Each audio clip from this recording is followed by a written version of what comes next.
Now we're going to go to line 2 and speak to the NDP provincial leader, Ms. Lorraine Michael. Good evening to the show. Or welcome to the show, I should say.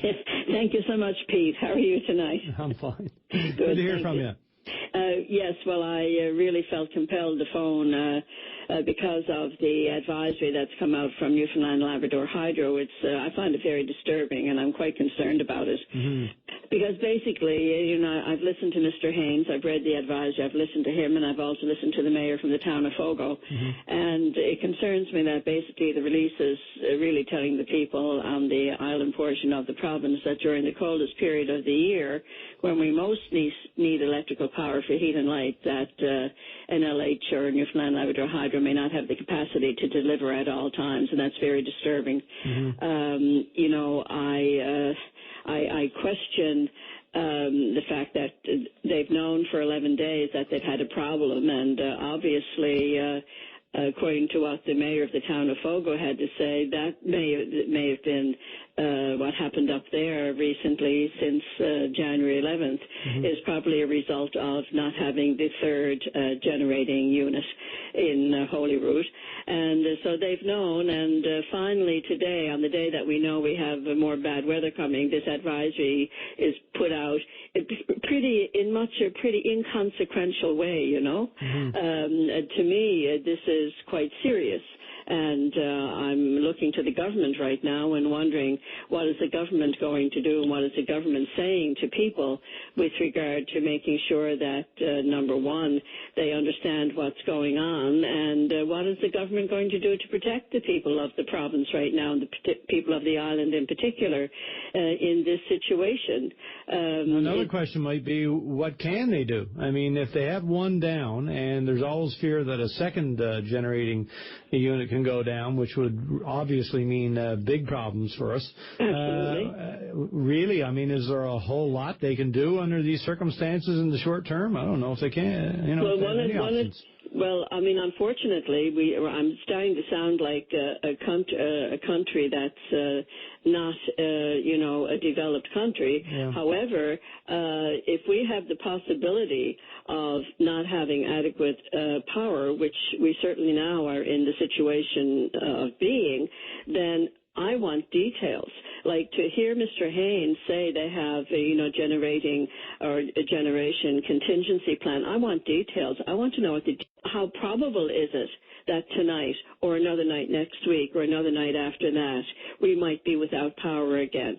How much is that we need? I mean, people want to know, are they going to be cold and in the dark? Mm-hmm. I mean, right now we are dealing with something that is serious, and people need to know the details of the plan. I was shocked to hear Mr. Haynes say, if people have to conserve, then we can give them a couple of hours' notice, so that when they come home, they mightn't put everything on at the same time. That's so you can fill up your bathtub full of electricity, see? Well, yeah, I mean, people rushing home at 5:30 at night are going to say, oh, God, I better turn the radio on to find out if I can put clothes in the washer tonight. Yeah. Well, that's what... Give me a break. That's one thing, too. If I have to, do my laundry tomorrow, afternoon instead of, after supper or something like that, that's one thing.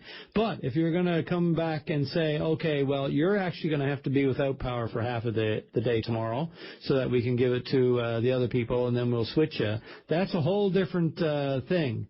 And if it can go there, that would be nice to know. Because right now I don't have a generator and I may not be thinking about buying one. But if it's going to be potentially that situation, I might well consider investing in one, Exactly, and I think it's the responsibility of the minister and of the government to get those kinds of details for the people. We shouldn't be just sitting around waiting to see what might happen. There has to be a real plan, and we have to know what it is so that we can plan. I'm very glad, for example, and people are going to laugh at this, but it's true that my crank radio arrived in the mail yesterday. Because after January 11th, and I was using my iPad for the radio, And then I didn't want the iPad to run out of power, so I'd put it on and off. I said, I better get a crank radio. So, yeah. I wonder if the crank radios are better than used to be, because I had one years ago, and it only lasted for a while, and then just sort of you couldn't crank it enough to make it work for any amount of time. No, these are great. I've got a crank whatchamacallit flashlight in my car, and they're perfect. They really are great, high quality these days. Really? But I mean, becoming very serious about it, and that was just a little moment of levity, but not really, because that's what we're having to think about. Yeah. How we're going to deal with not having electricity. And, I wonder at the length of time that we've been out, when we have had outages, that even hasn't been seen as being an urgent thing. So, government has a real responsibility here. They're the ones who are going to have to hold NLH's feet to the fire and say, no, this is not good enough.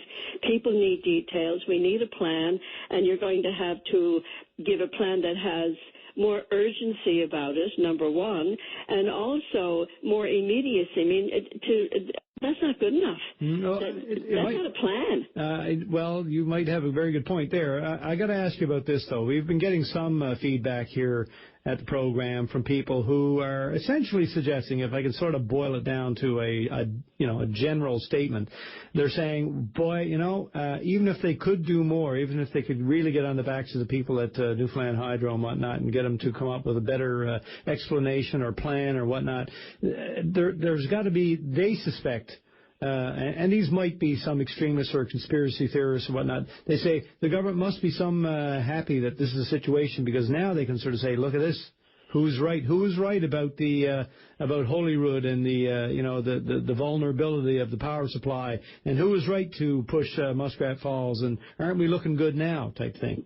Well, I'm afraid I don't believe in conspiracy plans, and I think government would have to be absolutely much worse than I think they are to be thinking that way. But the thought that does come to me is one of the concerns I have with regard to Muskrat Falls is the fact that we're going to have electricity being generated coming over what's called an alpine situation, coming over the Long Range Mountains.